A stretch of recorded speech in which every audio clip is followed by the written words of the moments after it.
Inside the dramatic rescue of a woman locked in a container and chained like a dog by a serial killer.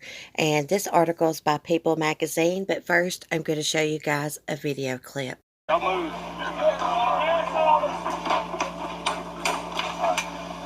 Just a girl. Just a girl. Just a girl. How are you, honey?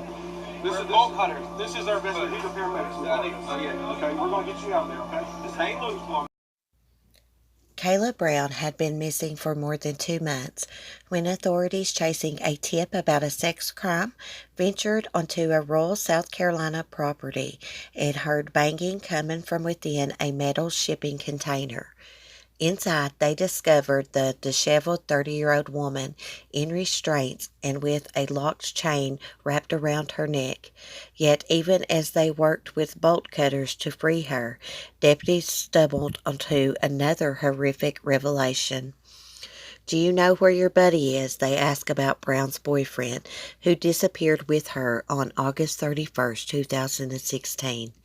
Charlie Brown answers in the video of her rescue, a riveting moment in the three-part limited series Serial Killer Devil Unchained, which premieres Monday, 9 p.m. on Investigation Discovery Channel. "He shot him," Brown asserts in a strong voice, still in restraints. Todd Kohlhepp shot Charlie Carver 3 times in the chest. He wrapped him in a blue tarp, put him in the bucket of a tractor, locked me down here.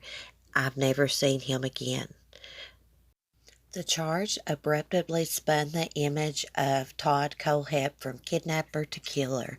He would later plead guilty to the murders of Carver and 6 others over 13 years and be sentenced to 7 consecutive life sentences without the possibility of parole. "It was pretty emotional, to say at the least, when we found her," Spartanburg County Sheriff Chuck Wright told reporters on the scene, as shown in the series premiere episode, especially when she was chained like a dog. Kohlhepp was arrested after police freed Brown on November 3, 2016, from the container on Todd's nearly 100-acre property in Woodruff, South Carolina. The body of 32-year-old Carver was later found on the property. Authorities said Kohlhepp, while in custody, admitted to Carver's murder and also to the quadruple killings of Beverly Guy, Brian Lucas, Scott Ponder, and Chris Sherbert, all shot to death in 2003 inside Superbike Motorsports in Chesney, South Carolina.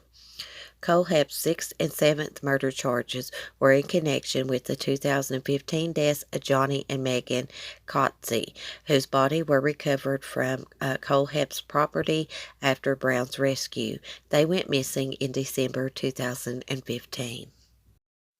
Megan, according to an indictment, also had allegedly been held in Kohlhepp's storage container for about 6 days after she disappeared, chained at both the wrists and ankles. Brown was located after authorities learned from her Facebook page that she and Carver had planned to go work on Todd's property on the day they disappeared. In an interview 3 months after her recovery, she said Todd shot her boyfriend in front of her before taking her prisoner. She said she survived by feeding her captor's affection for her. Todd seemed infatuated with her, remarking on her beauty and intelligence. "He didn't want to kill me. He wanted to keep me. I had to stay alive in order to be found, and I realized that it was easier if he felt like things were going his way. So I made him think whatever I had to stay alive and to keep him from abusing me. According to the stories he told me, I've already been alive longer than anyone else, so I believe my strategy was working," she said. Thanks for watching, guys. As always, leave me your thoughts and opinions below in the comment section. And Investigation Discovery series airs tonight about this story at 9 p.m. Eastern Time. I do remember when this happened. I remember seeing her rescue footage on the news. This episode on the ID channel is going to be very interesting because allegedly he reached out to a journalist and he claims that he has murdered more than just the 7 victims he was convicted of. So we'll learn maybe if that's true or not tonight.